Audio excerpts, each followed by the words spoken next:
Я танцую уже на протяжении 10 лет.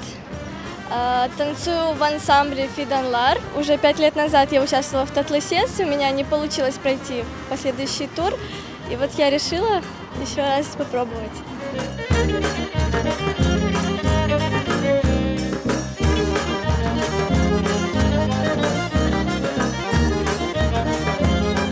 Я уже участвовала в конкурсе Татлысес, он тогда так назывался, только по художественному слову.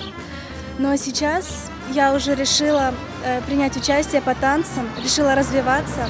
На протяжении 8 лет я уже хожу в ансамбль Мелевше. Мне безумно нравятся крымско-татарские танцы. От них исходят, потому что только позитивные эмоции. Наши крымские татарки покоряют своими очаровательными улыбками.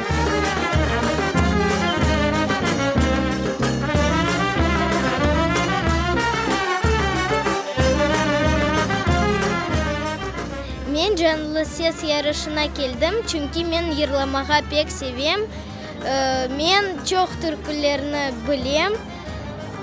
Ве менің анам, ағам, кадем йырлай.